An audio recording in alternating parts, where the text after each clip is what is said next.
Cubs are certainly right now in need of a third baseman, and we all figured that Matt Shaw is going to be that guy. But could Alex Bregman be an option for the Cubs, or is it just a bunch of smoke? We're going to talk about that right here on the Cubs Baseball channel. Hope you guys are doing well. Like, subscribe, thumbs up. Let's get this show started. And again, Happy New Year. It's hard to believe 2025. Said that yesterday. I'll probably say that for a while now. Hey, let's go.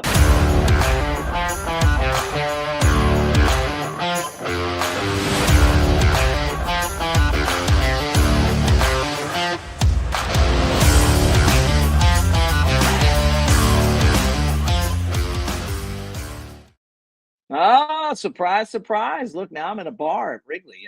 Yeah, you got to love the background.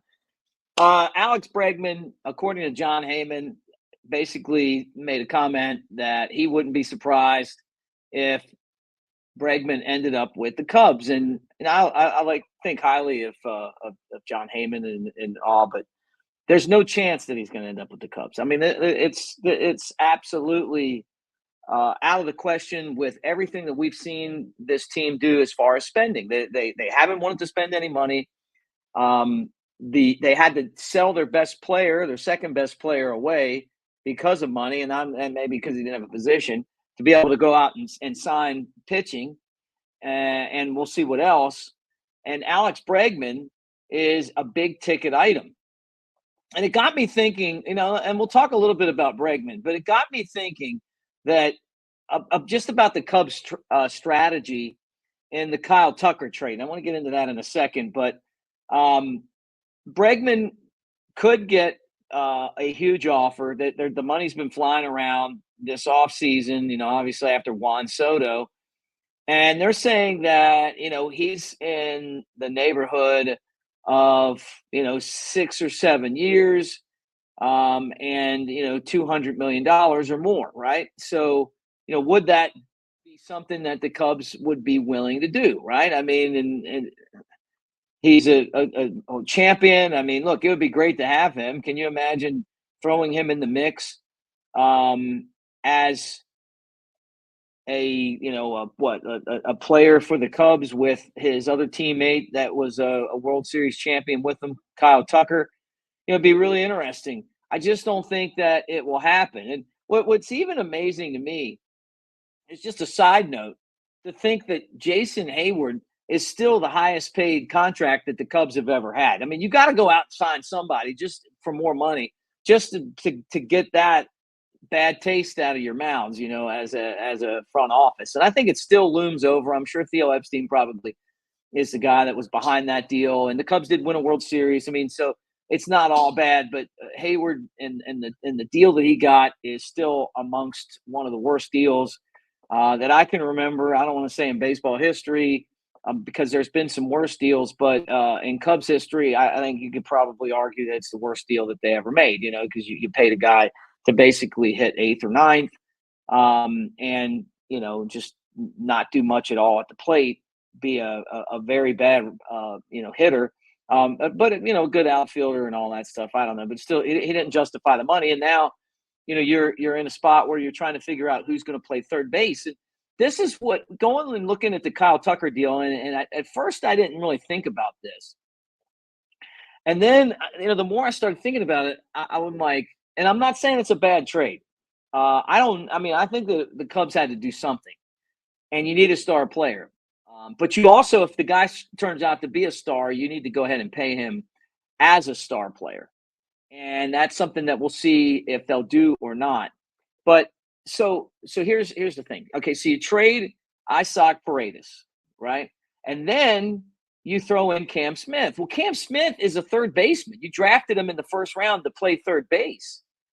And he's like a legitimate third baseman. I mean, his body size, the offensive production, power, and that's his position, the arm.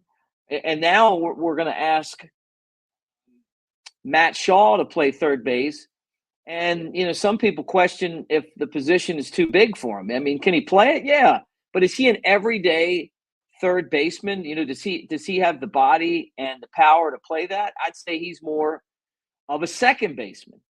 I think that it just kind of fits his body's going to be capable of doing. It's an easier position to play on an everyday basis. Now, can he play third? Yeah.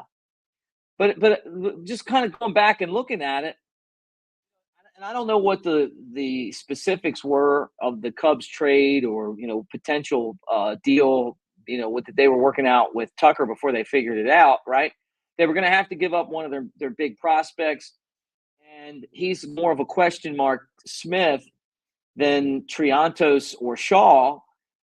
But the problem is that he's the guy that you would have figured would be the best fit for third base in the future. Maybe not this coming year, but the next year. And so now the Cubs are back in that position where they don't have a legitimate third baseman. So I'm just curious to see what they do. There's rumors that they may be interested in flipping Nico, get a third baseman, and then move Shaw to second. And that would make a lot more sense to me because I just feel like, he's more equipped to play second base than he would be to play third. But, hey, look, you've seen guys that aren't giants go over there and do well. And that he's definitely talking about Matt Shaw, got good hands and he does have an arm. I just don't know how he would hold up at third base over the course of 162 games or however many they play. And he's a guy that I'm guessing is the best option. Now I look for the Cubs to go out and try to sign guys that could help them in that area. We saw them do that with first base last year. One of the targets that they were going to sign, Josh Rojas, ended up signing with the White Sox. He's a utility guy, but when you go and make the trade, where you sent Matt Mervis over to the Marlins, and you got a basically a utility guy back that you could put at third. I guess that really kind of puts you in a spot where you didn't maybe necessarily need to make that move, right? But getting a utility guy isn't getting an everyday third baseman, and you traded a guy that was an all-star at the position to get Tucker. But then you traded your future option, which to me I don't know. I mean, we'll see how that works out. But just when I started doing the math, I'm like, now you wouldn't want to trade Triantos, but at the same time, just from a inventory standpoint, you'd be better off trading a Triantos or one of the outfielders if they would have taken that in Houston instead of giving up your third baseman now and your third baseman of the future. Just something to think about. But anyway, I think that my gut feeling on this is that I'm sure the Cubs would love to have Bregman. Maybe they talk to him, and if he doesn't get the deal he wants, some of these guys, we've seen it where they'll do the 1-year deal and then come back. We saw that a lot last year, but the money's definitely flowing a lot more this year than it was last year. So Bregman's like they're saying somewhere 7 years, $200 million, and he might just stay right there with the Astros. I mean, Toronto's kind of always seeming to be in the mix now for money to spend money. The Mariners, we'll find out. But I think that if the Cubs are going to spend, I just don't see this being the deal. Although there's a position of need for them at third base. So anyway, just wanted to throw that out there. Hope you guys are off to a great new year. Make sure that you, again, be part of the channel, subscribe, share with your Cubs friends. This offseason has been really interesting to me. People ask me, what do I think so far? I feel like Jed Hoyer's, and I've said this many times on here, he's fighting for his life.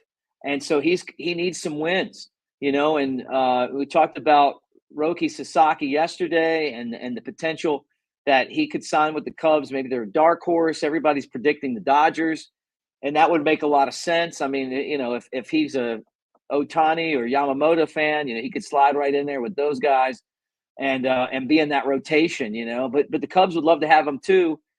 Just, it's going to be hard to turn the Dodgers down, and for Japanese players, it's just a shorter trip home on the plane, So plus the weather's great. All right. Like, subscribe, thumbs up. Thank you. We will do it again tomorrow unless something breaks. Go Cubs.